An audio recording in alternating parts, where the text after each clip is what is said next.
जय श्री कृष्ण। श्रीमद् भगवद गीता अध्याय 2 श्लोक संख्या 45। चलिए शुरू करते हैं, पढ़ते हैं। त्रैगुण्य विषया वेदा निस्त्रैगुण्यो भवार्जुना निर्द्वंदो नित्य सत्वस्थो निर्योगक्षेम आत्मवान।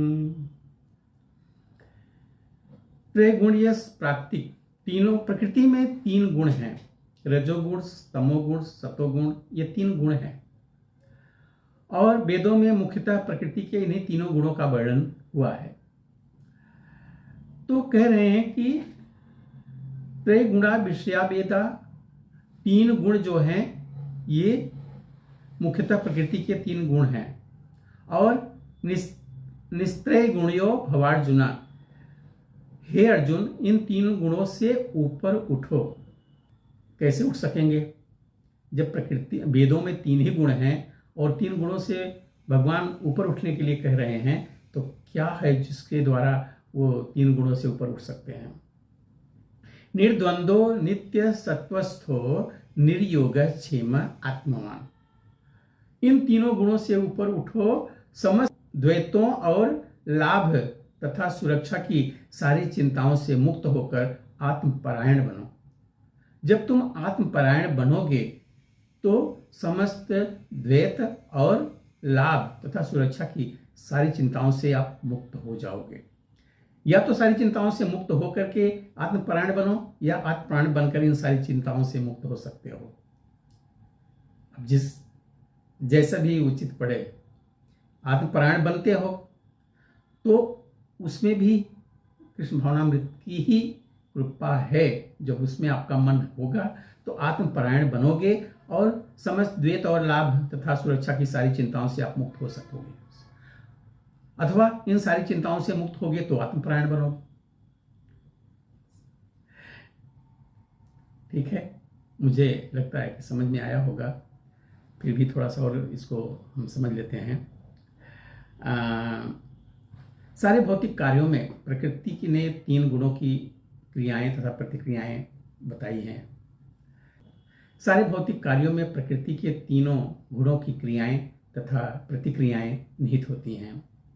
इनका उद्देश्य कर्मफल होता है, जो भौतिक जगत में बंधन का कारण है।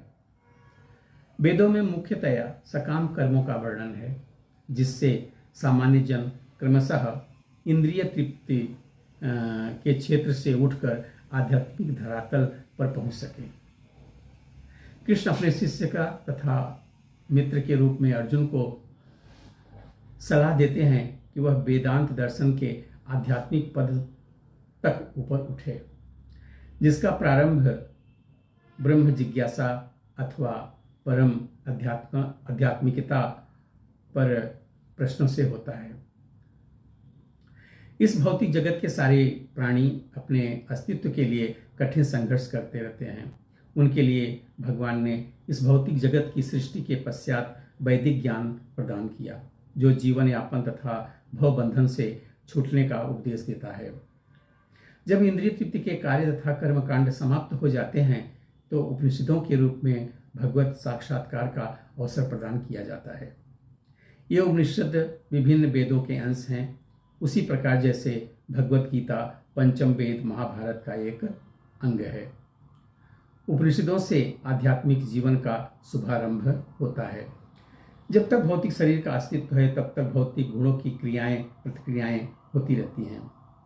मनुष्य को चाहिए कि सुख दुख या शीत ग्रीष्म जैसी द्वैताओं को सहन करके रहे और इस प्रकार हानि तथा लाभ की चिंता से मुक्त हो जाए।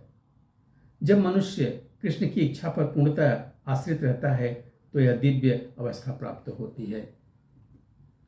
मिलते हैं अगले वीडियो में अगले श्लोक के साथ। तब तक के लिए जय श्री कृष्ण।